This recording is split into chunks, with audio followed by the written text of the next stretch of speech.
Hello student, welcome to परिश्रम school.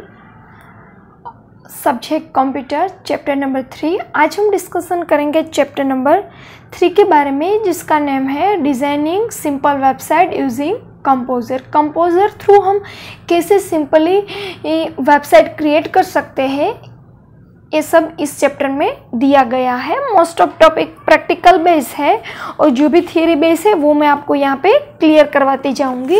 ये chapter को आपको ध्यान में रख के पढ़ना है, क्योंकि इसमें से 8 मार्क का पोर्शन एग्जाम में पूछा जाता है। ओके, अब हम डिस्कशन करते हैं। A website play a very important role in a business nowadays. इन दिनों जो वेबसाइट है वो हमारा मेन रोल बन गया है।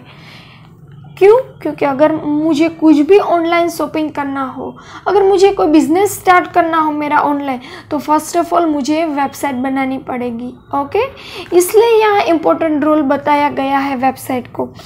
It helps is presenting the business to the world. वो हमारे बिजनेस को प्रेजेंट करता है वर्ल्ड में, उस तरह से हमें वो हेल्प भी करता है। Okay, if it help in promoting the business, हमारा बिजनेस प्रमोट करने में वो हमारी मदद करता है, हेल्प करता है। सेलिंग द प्रोडक्ट, हमारे प्रोडक्ट को सेल करने में वो हमारी हेल्प करता है। And attracting a large number of customer, और कस्टमर को कैसे हम अट्रैक्टिव करना हो उस हिसाब से ही वो हमें हेल्प करता है। Therefore, it is important that the website should have a good design technique which will enable the companies to get the maximum amount of the traffic, therefore making the maximum amount of profit। वो important part है कि हमारी जो भी website हम बना रहे हैं वो बढ़िया से बढ़िया टेक्नोलॉजी थ्रू हम उसका यूज़ कर पाए, क्योंकि हमारा जो भी टारगेट है प्रॉफिट कमाना और कस्टमर को कलेक्ट करना, तो अगर हमने बढ़िया से बढ़िया टेक्नोलॉजी का यूज़ किया है तो हमें वो हमारा टारगेट हम अचीव कर सकते हैं। A website is a collection of interlinked web page for a specific purpose. Website का मेन पर्पस क्या है बच्चों? तो कि वो वेबसाइट पेज को लिंक करता है। फॉर द एग्जाम्पल, हम कोई भी वेबसाइट, कुछ भी वेबसाइट ले लो, हाँ अमेजोन है, फ्लिपकार्ट है, आपको पता है जब भी आप क्लिक करते हो तो अपने नेक्स्ट पेज पे चले जाते हो। ओके, तो वो दोनों के पेज में इंटरलिंक, यानी कि वो दोनों के पेज में लिंक दी गई होती है, क्योंकि यहाँ पे मैं क्लिक करूँ तो वो दूसरा पेज में चला जाते हैं हम, तो कि वो स्पेसिफिक हमारा पर्पस होना चाहिए। ओके, क्योंकि हम एक पेज से दूसरे पेज में चले जाते हैं, क्योंकि वहाँ हमें सारे के सारे पेज को वहाँ कलेक्ट करके लिंक दी गई है।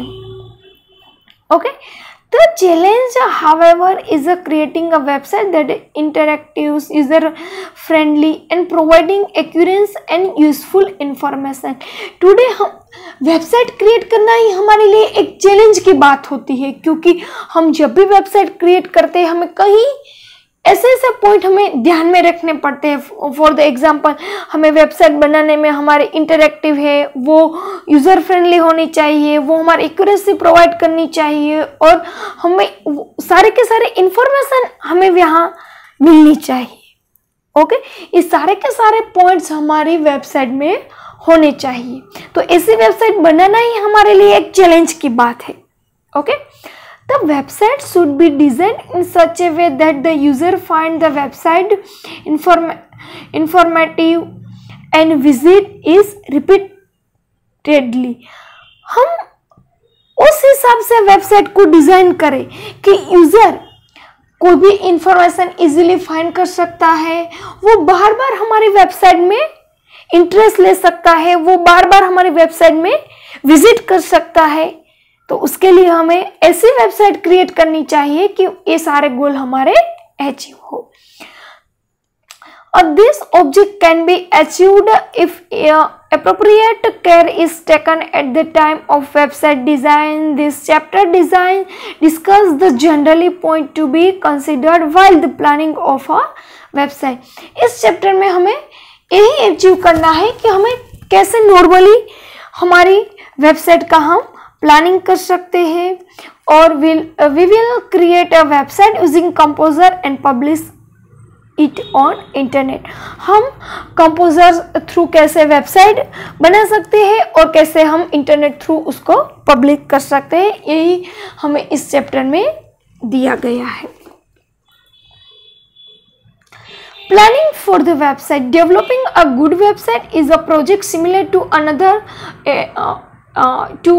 Any other project and required details planning. बढ़िया से बढ़िया वेबसाइट डेवलप करनी हो तो वो एक हमारा प्रोजेक्ट है, उसको हम दूसरा कैसे प्रोजेक्ट प्लानिंग कर सकते हैं. ओके, वो हमारे लिए ही एक प्रोजेक्ट थ्रू ही है. अगर हमें कोई भी प्रोजेक्ट डेवलप करना हो, ओके, उस हिसाब से हम हमारे वेबसाइट को बढ़िया से बढ़िया डेवलप करनी हो तो वो एक ही प्रोजेक्ट के जैसा ही है. The better planning, the chances of success in terms of usefulness of the website is higher. हम बढ़िया से बढ़िया प्लानिंग करेंगे तो हमारे जो भी चैलेंजेस है वो हम उसको पूरा कर सकते हैं और हमारे जो भी कस्टमर है जो हमारे वेबसाइट में विजिट करते हैं वो हमारा टारगेट जो है वो हम पूरा कर सकते हैं. In other words, we can say that the desired goal for the developing the website can be achieved following are the important point which should be considered for the developing a good website, a part of planning process. अगर मुझे हमारे website के लिए कोई बढ़िया सा बढ़िया planning करना हो तो कौन से पॉइंट में मुझे ऐसे इम्पोर्टेंट रखना हो और हमारी वेबसाइट का प्लानिंग करना हो तो ये कई सारे पॉइंट्स यहाँ पे दिए गए हैं. हम वन बाय वन उसके बारे में डिस्कशन करते हैं. First, purpose. और the purpose of the website should be clear identify. हमारा पर्पस क्लियर होना चाहिए वेबसाइट में, क्योंकि हम जब कोई भी वेबसाइट क्रिएट करते हो तो हमारा मेन पर्पस क्लियर होना चाहिए. Before creating a website we should be clear with the definition and goal of the website. जब भी हम वेबसाइट क्रिएट करते हैं तो हमारी डेफिनेशन और हमारा गोल वेबसाइट में क्लियर होना चाहिए.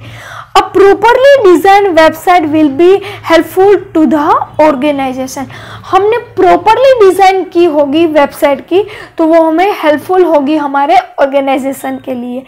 The purpose for creating the website may be to provide information to a group of people, or if it may be to attract the new customer, or it may be to sell the product online. हमारा purpose को ध्यान में रखते हुए मैंने website create की है तो हमें प्रोवाइड करेगा कि हमारी इंफॉर्मेशन पीपल के ग्रुप तक कैसे पहुंचाई जा सकती है और हमारे न्यू कस्टमर को हम अट्रैक्ट भी कर सकते हैं और हमारे न्यू प्रोडक्ट को सेल करने के लिए हम ऑनलाइन रख भी सकते हैं. Having decide the purpose, the content and layout of the website can be properly develop. Okay, उसके बाद हम हमारा पर्पस डिसाइड करके हम कंटेंट और लेआउट को वेबसाइट में प्रॉपरली डेवलप कर सकते हैं. उसके बाद जो पॉइंट्स है वो है दूसरा वाला ऑडियंस. फर्स्ट पॉइंट था पर्पस, अब दूसरा वाला ऑडियंस. हम उस तरह से वेबसाइट क्रिएट करनी है कि मिनिमम यानी कि ज़्यादा से ज़्यादा ऑडियंस हमारे वेबसाइट की विजिट ले.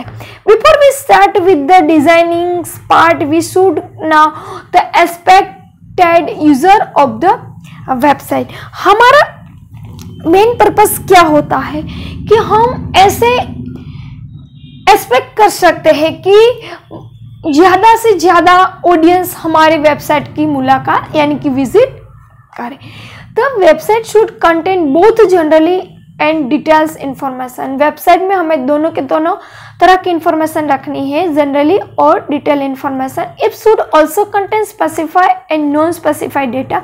उसमें हम स्पेसिफाई और नॉन स्पेसिफाई डेटा भी कंटेंट में रख सकते हैं। The proportions of the different type and aspect of the details and specified information depends on the nature of aspect audience। हमारे जो भी प्रपोजल है, हमारा जो भी प्रपोजल होता है वो हम ऑडियंस के हिसाब से, यानी कि डिफरेंट टाइप के इंफॉर्मेशन हो या उसका प्लेस हो या उसके सब्जेक्ट के आधारित हम जो भी इंफॉर्मेशन यानी कि ऑडियंस को जिसमें इंटरेस्ट हो उस हिसाब से हम हमारी इंफॉर्मेशन वहां से रख सकते हैं। The user expectations from the website are important to now as it helpful to develop the appropriate content and layout of the site. अगर हमें पता चल जाता है कि यूजर्स को कैसी इंफॉर्मेशन चाहिए, उसको किस में इंटरेस्ट है, तो हम हमारा कंटेंट और लेआउट वेबसाइट में बढ़िया डेवलप कर सकते हैं। This also ensure that the website is useful and successful. इस हिसाब से हम हमारे वेबसाइट को सक्सेस और यूजफुल बना सकते हैं। Another consideration is the speed of connection that the expected user will have. उसमें मेन जो पार्ट है वो है बच्चों इंटरनेट का इश्यू। ओके, क्योंकि इंटरनेट थ्रू ही हम हमारा वर्क कर सकते हैं। क्योंकि अगर इंटरनेट की स्पीड बढ़िया नहीं आती है तो कस्टमर को कोई भी प्रोडक्ट फाइंड करने में, उसकी कोई भी फाइल रीड करने में, कोई भी डाउनलोड करने में दिक्कत होती है, तो वो क्या करेगा, तो उसमें उसको इंटरेस्ट नहीं आएगा। ओके, तो मेन पार्ट क्या है, तो कि वो हमारी इंटरनेट की जो स्पीड है वो हमें ध्यान में रखनी होगी। In case large graphic file are kept on the website, there will take a long time to download। हमारी कोई बढ़िया सा कोई फाइल हो या कोई वीडियो हो, ओके, उसको हमें कीप करनी चाहिए उसको, क्योंकि उसको डाउनलोड करने में ज़्यादा से ज़्यादा टाइम चला जाता है, क्योंकि उसका सफरिंग स्टार्ट ही रहता है, क्योंकि उसके लिए थोड़ा बहुत टाइम चाहिए। ओके, तो हमें ऐसे बढ़िया वाला ग्राफिक्स हमें या कोई फाइल ऐसे कम रखनी चाहिए। The user will become impatience while waiting for the last file and leave the website। तो यूजर क्या करेगा, तो कि वो अपना पेशेंस और वेटिंग नहीं करेगा और लार्ज फाइल को देख के वो उस वेबसाइट को लीव यानी कि वो छोड़ देगा, वो वेबसाइट से बाहर चला जाएगा।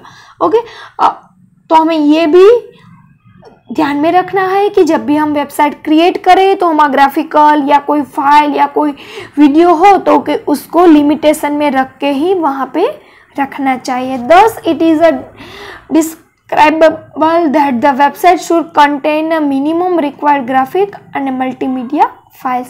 हम हमारी वेबसाइट में मिनिमम ग्राफिक और मल्टीमीडिया फाइल का ही यूज़ करें तो बढ़िया होगा, क्योंकि आगे हमने देखा कि अगर हम उसका फाइल और रेंज की साइज़ बढ़ा देंगे तो वो डाउनलोड में प्रोसेस होगी और जो यूज़र होगा वो वेबसाइट को छोड़ के चला जाएगा। उसके बाद जो है वो है content. The website must contain complete and relevant information. हमारे वेबसाइट में कंप्लीटली एंड रिलेवेंटली इंफॉर्मेशन वहाँ पे रखनी चाहिए। Excessive use of irrelevant information can cause frustration to the user as they are unable to seek the specified data। अगर हमने वहाँ पे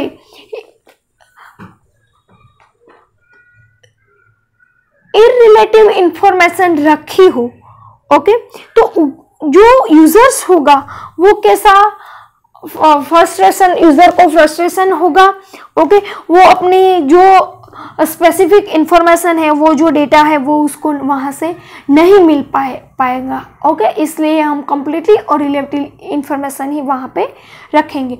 also if the information provide is incomplete the user can leave the website, okay, अगर हमने incomplete information वहाँ पे रखी हो तो यूजर क्या करेगा, उसको यहाँ से ट्रस्ट नहीं होगा और वो वेबसाइट छोड़ के चला जाएगा।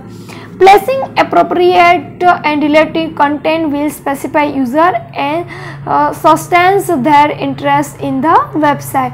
अगर मैंने यहाँ पे appropriate और relative content वहाँ पे रखा हो तो यूज़र को वहाँ क्या होगा, तो उस यूज़र को वहाँ से इंटरेस्ट होगा और वहाँ से वो वेबसाइट की ऐसे विजिट करेगा। The website content should be specified into general and details category, okay, website के कंटेंट्स में वहाँ पे दोनों की दोनों तरह इंफॉर्मेशन होनी चाहिए, उसकी कैटेगरी होनी चाहिए जनरल और डिटेल्स की, क्योंकि कई कस्टमर ऐसे होते, कई यूज़र ऐसे होते हैं कि उसको जनरली इंफॉर्मेशन चाहिए और कहीं ऐसे होते हैं कि उसको डिटेल में इंफॉर्मेशन चाहिए होती, तो दोनों की दोनों इंफॉर्मेशन वहाँ हमें रखनी पड़ेगी।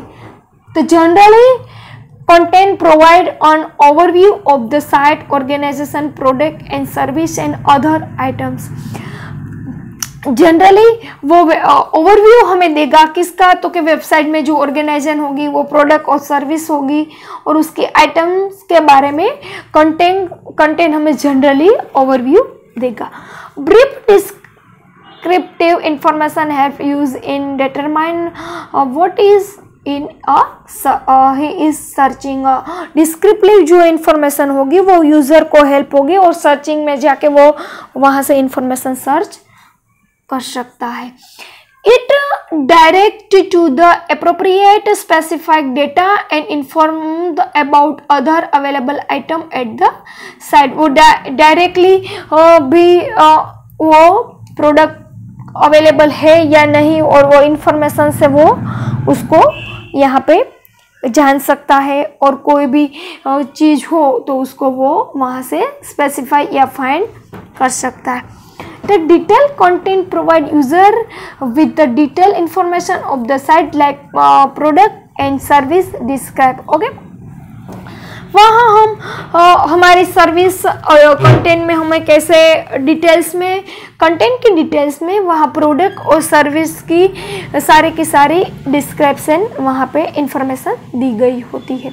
The layout of the site must ensure easy access to the detail information and specify information they seek. Layout through sites में हम इजीली हमारी इंफॉर्मेशन एक्सेस कर सकते हैं और हमारी जो स्पेसिफाइड इंफॉर्मेशन है वो भी हम फाइंड आउट कर सकते हैं।